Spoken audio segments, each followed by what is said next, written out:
کہنا چاہ رہے ہیں کہ اللہ تعالیٰ بڑا غفور رحیم ہے، جو مرضی کر دے رہو بخشش ہو ہی جانی ہے۔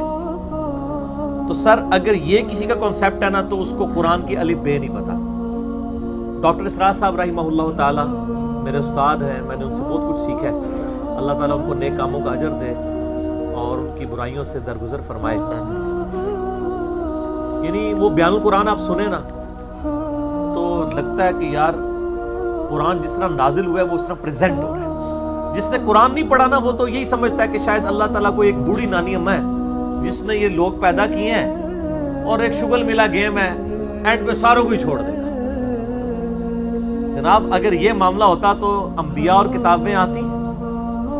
امام محمد غزالی نے کیمیائے سعادت میں لکھا ہے کہ جو علماء ممبروں پہ چڑھ کے لوگوں کو یہ بتا رہے ہیں نا کہ اللہ تعالیٰ بڑا غفور رحیم ہے، وہ سب کو بخش دے گا چاہے جس طرح کی مرضی زندگی گزارو، وہ اصل میں یہ بتانا چاہ رہے ہیں کہ اللہ تعالیٰ کے پیغمبر جھوٹے تھے نعوذ باللہ، ان کے ساتھ جو کتابیں نازل ہوئی، یہ اس میں جو وعیدیں آئی ہیں کہ جو نافرمان ہیں ان کو دوزخ میں جھونکا جائے گا، یہ سب کا سب جھوٹ ہے اور وہ یہ صحیح کہہ رہے ہیں۔ پھر امام غزالی کہتے ہیں ایسے علماء واجب القتل ہیں۔ میں آج کے کسی میٹھے میٹھے مبلغ کے اوپر قتل کا فتویٰ نہیں لگا رہا، امام غزالی کہہ رہے ہیں کہ جو اس قسم کی رحمت کی آیات سنا سنا کر ان کا غلط مفہوم بیان کر کے خدا سے دور کر رہے ہیں۔ یہ تو یہودیوں کا یہی تو عقیدہ تھا، سورۃ البقرہ میں آتا نا، وہ کہتے ہیں کہ ہمیں اللہ تعالیٰ چند دنوں کے لیے ڈالے گا دوزخ میں پھر نکال لے گا، ہم تو اللہ کے چہیتے ہیں۔ اللہ تعالیٰ ماتا ہے تم نے کوئی عہد لیا ہوا ہے اللہ سے؟ سورہ بقرہ شروع میں اسی لیے ہے کہ تم سے ایک پہلے تم سے زیادہ لاڈلی امت تھی، اس حوالے سے کہ اس میں زیادہ پیغمبر آئے، 3 کتابیں نازل ہوئی، تورات زبور انجیل۔ لیکن جب انہوں نے ہم سے روگردانی کی تو ہم نے دیکھو اسے ضربت علیہم الذلہ والمسکنہ، ان پہ ایسی ذلت اور مسکنت آج تک تاری ہے۔ تو سر یہ باتیں کرنا تھانے دار والا معاملہ نہیں، قرآن کا اسلوب ہی بڑا سخت ہے، اس میں کوئی شک نہیں۔ اور میں اکثر بتاتا ہوں 2011 کی بات ہے، ہمارے محلے میں ہی ایک مسجد، یعنی لڑکیوں کا ایک مدرسہ ہے اہل حدیث کا، تو وہاں پہ ایک آنٹی ہیں جو ڈاکٹر فرحت ہاشمی کی کلاس فیلو ہیں، اسٹوڈنٹ نہیں کلاس فیلو ہیں، تو وہ رمضان میں دورہ قرآن کرواتی تھی۔ تو میں نے اپنی وائف کو کہا، اس وقت 3 بچے تھے ماشاءاللہ 4 ہیں، میں نے کہا میں بچے سنبھالتا ہوں، تم نہ رمضان میں پورا قرآن گو تھرو کرو۔ وہ صبح 9 سے لے کے 12 بجے تک ایک پارہ کور کرواتی تھی، پورے رمضان میں قرآن ختم۔ میں کہا تیری جدی پشتی کسی نے پورا قرآن نہیں ترجمے نال پڑھے ہونا اس طریقے نال، تو اللہ دی بندی پڑھ لے۔ اچھا جب وہ قرآن پڑھ کے مکمل ہو گیا کورس، میں نے اس کو کہا کہ تم نے کیا سیکھا؟ تو اس نے ایک جملے میں کنکلوڈ کیا، اس نے کہا جی مجھے جس خدا کا تعارف کروایا گیا تھا نا اس معاشرے کی طرف سے اور میرے ماں باپ کی طرف سے، وہ خدا کوئی اور ہے، اور جو خدا قرآن میں ہے نا وہ کوئی اور ہے۔ میں نے کہا کیا مطلب؟ اس نے کہا خدا تو بڑا ڈاڈا ہے۔ یہ تھانے دار اور یہ وہ اس طرح کے ٹرمز ڈیوائز کر رہے ہیں، آپ ذرا قرآن تو پڑھ کے دیکھیں۔ قیامت کے دن اللہ نے اپنا نام کیا رکھا ہوا ہے؟ للہ الواحد القہار، لمن الملک اليوم، للہ الواحد القہار۔ آج کے دن کس کی بادشاہت ہے؟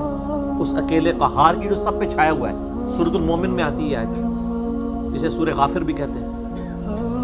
پھر صحیح بخاری میں حدیث ہے، نبی صلی اللہ علیہ وآلہ وسلم ایک چوراہے سے گزرے، کچھ اصحاب جو ہیں وہ ہنس رہے تھے، آپ رک گئے، آپ نے فرمایا جو کچھ میں جانتا ہوں نا تم جانتے ہوتے تو بہت کم ہنستے، زیادہ روتے۔ تو نبی علیہ السلام کا تو مبارک زندگی میں تو بڑی سنجیدگی ہے۔ اگر کوئی یہ سمجھتا ہے کہ بغاوت کی زندگی گزارے، اپنی مرضی کی زندگی، نہ، دنیا جو اللہ کی مرضی کی گزارے گا آخرت پھر وہ اس کی مرضی کی ہوگی، لیکن جو اپنی مرضی کی دنیا گزارے گا آخرت پھر اللہ کی مرضی کی ہوگی، یعنی دوزخ میں۔ وَلِعَوْذُ بِاللَّهِ تَعَالَى اللَّهُمَّ أَجِرْنَا مِنَ النَّارِ۔ یہ اتنا معاملہ آسان نہیں ہے۔ اللہ تعالیٰ سورہ حجر میں فرماتا ہے، اعوذ باللہ من الشیطان الرجیم، نبی عبادی انی انا الغفور الرحیم۔ اے نبی علیہ السلام میرے بندوں کو خبر دے دو کہ میں بڑا بخشنے والا مہربان ہوں، لیکن پھر ساتھ ہی فرمایا کہ ان کو یہ بھی بتا دو کہ میرا عذاب وہ بھی بہت سخت ہے۔ بیلنس کرو۔ باقی یہ ٹھیک ہے، بخاری مسلم کی حدیث ہے کہ نبی علیہ السلام نے فرمایا کہ اللہ تعالیٰ نے مخلوقات کی پیدائش سے پہلے اپنے پاس عرش پہ یہ عبارت لکھ لی تھی کہ میری رحمت میرے غضب پہ سبقت لے جانے والی ہے، لیکن کس معاملے میں؟ باغیوں کے لیے نہ، ان لوگوں کے لیے جو پوری ایفرٹ پٹ کریں پھر بھی ان سے معاملات سیدھے نہ ہو، اللہ کی طرف رجوع لائیں۔ قرآن میں کہیں یہ نہیں ہے کہ ڈٹ کے گناہ کرو، باغی بنے رہو، میں توبہ قبول کروں. قرآن میں ہمیشہ آیا ہے کہ آپ غلطی کر بیٹھو، اللہ کی طرف رجوع لاؤ، اس کے بعد اپنی اصلاح کرو، اللہ تعالیٰ کو بخشنے والا مہربان پاؤ گے. اسی پہ میرا مسئلہ نمبر 18 ہے، گناہ کبیرہ اور توبہ کا بیان، اور وہ آیت نمبر بھی 17 اور 18 ہی ہے سورۃ النساء کی. میں وہ پڑھ بھی دیتا ہوں. اعوذ باللہ من الشیطان الرجیم، بسم اللہ الرحمن الرحیم. انما التوبۃ علی اللہ، اللہ کے ذمہ ہے ان لوگوں کی توبہ قبول کرنا. کن لوگوں کی توبہ؟ للذین یعملون السوء بجہالۃ، جو گناہ کر بیٹھے جہالت میں، انجانے میں ان سے غلطی ہو جائے، گناہ ہو جائے. ثم یتوبون من قریب، اس کے بعد فوراً توبہ کر لیں کہ یا اللہ غلطی ہوگی. کو فجر کے بعد لیٹ اٹھا کہ یا اللہ معاف کر دے، کوشش تھی، الارم نہیں سن سکا، میں بھی پڑھتا ہوں، مجھے معاف کر دے. اس طرح تو جو پڑھے ہی نہ، اوکے جی اللہ تعالیٰ نے کہا میں بڑا غفور رحیم ہوں. پورے قرآن میں میرا چیلنج ہے طارق جمیل صاحب کو بھی، میں ان کی بڑی عزت کرتا ہوں، بلکہ سب سے زیادہ میں ہی نے ان کا دفاع کیا ہے جب ان کے خلاف ناسبیوں نے بھونکنا شروع کیا.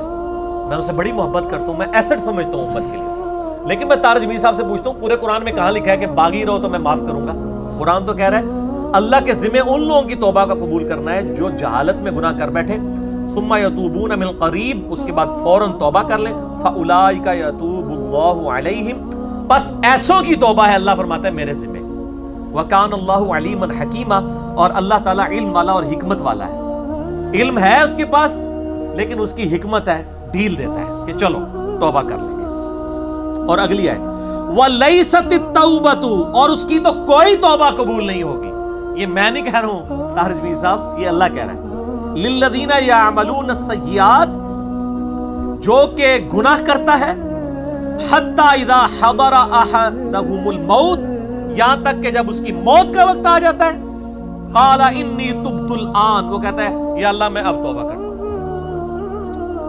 وَلَلَّذِينَ يَمُوتُونَ وَهُمْ كُفَّارٌ، اور نہ ہی ان کی توبہ قبول ہوگی جو کفر کی حالت میں مرے. یعنی وہ پہلے مسلمانوں کا ذکر ہو رہا ہے، کافروں کو اللہ نے الگ کر دیا ہے. یعنی ایسے مسلمان جو موت کے وقت توبہ کریں ان کی بھی توبہ قبول نہیں اور کافروں کی بھی. اولئک اعتدنا لهم عذابا الیما، ایسے لوگوں کے لیے ہم نے دردناک عذاب تیار کر رکھا ہے. اللہم اجرنا من النار، اللہم اجرنا من النار، اللہم اجرنا من النار. اللہم من احییتہ منا فاحیہ علی الاسلام ومن توفیتہ منا فتوفہ علی الایمان. تو یہ تو دیکھ لیں، یہ تو قرآن کی ڈاکٹرائن ہے. آپ اس کو تھانے داری والی معاملہ کہہ رہے ہیں اور یہ کر رہے ہیں. باقی ٹھیک ہے کہ اگر ایک بندہ گناہگار ہے آپ اس کو یہ کہیں کہ توبہ کر کے اللہ کی طرف آؤ. وہ 99 قتل والا واقعہ بھی ہے نا بخاری مسلم میں. ہم نہیں کہہ رہے مایوسی پیدا کریں، لیکن ہم کہہ رہے خام خواہ لوگوں کو امیدیں بھی نہ دلائیں. اور جو سیدنا علی کا قول ہے کہ انسان سویا ہوا ہے جیسے ہی مرے گا جاگ اٹھے گا، اوہ یہ کیا ہو گیا، اے نہ ہو جائے کام نہ پا دے. ڈرانے میں ہی عافیت ہے نا. اور آپ کا ڈر کا غلبہ ہی ہوگا تو تب آپ گناہوں سے بچیں گے، صرف خوشخبریوں سے نہیں بچیں گے. میں آپ سے کہتا ہوں اگر دنیا میں یہ آفر کی جائے اللہ کی طرف سے کہ جو مرضی یاشی کرو عذاب کوئی نہیں ہوگا لیکن جنت نہیں ملے گی، سارے کہنے کے جنت ہی کئی لوڑ آتی ہے جنت بنا لینا. پریکٹیکل چیک کر لیں.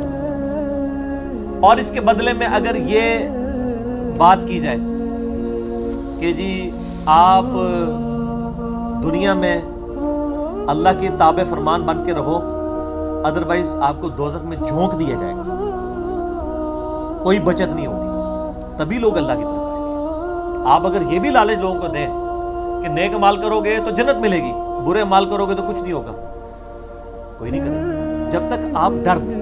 اور یہ نیک بندوں کی اللہ نے نشانی بتائی ہے، وہ دعا کرتے ہیں ربنا اصرف عنا عذاب جہنم ان عذابها کان غراما. سورۃ الفرقان میں جو مسئلہ 120 ہے، اہل ایمان کی 12 خصوصیات، میں نے پورا لیکچر ریکارڈ کروایا ہے. ایک خصوصیت یہ کہ وہ دعا کرتے ہیں اے اللہ ہم سے دوزخ کا عذاب پھیر دے، وہ تو ہمارے گلے کا پھندا بن چکا ہے، لٹکتی تلوار ہے.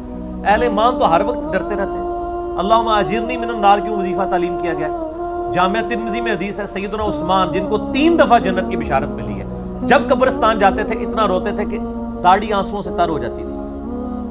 لوگ کہتے تھے یہ کیا؟ تو انہوں نے کہا میں نے نبی علیہ السلام سے خود سنا ہے کہ قبر آخرت کی منزلوں میں سے پہلی منزل ہے. جس کی یہ منزل کامیاب ہوئی اس کی اگلی آسان ہوتی چلی جائے گی, اور جو اس میں پھنس گیا اس کی اگلی مشکل در مشکل ہوگی. تو حضرت عثمان کو سمجھ آ گئی تھی یہ تھانے داری والا کنسیپٹ جو آپ نے اس کو نام دیا. ہم تو تھانے داری نہیں کہتے, ظاہر ہے خدا نے دنیا بنائی ہے اور وہ اسٹیبلش کرنا چاہتا ہے کہ لوگ میرے تابع فرمان ہوں. گنڈا گردی کرنے کے لیے تو اس نے دنیا نہیں بنائی ہے. تو یہ بڑا کریٹیکل ایشو ہے, اور اس معاملے میں نا مجھے بڑا دکھ ہوتا ہے اس قسم کے وائزین سے.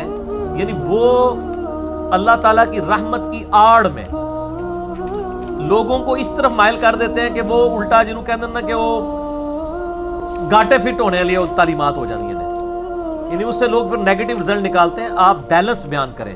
ہم کبھی نہیں کہتے کہ آپ جو ہے نا وہ اس قسم کی باتیں بیان کریں کہ جس کی وجہ سے لوگ اللہ تعالیٰ سے متنفر ہوں. آپ دونوں طرف کے مسائل کو بیان کریں.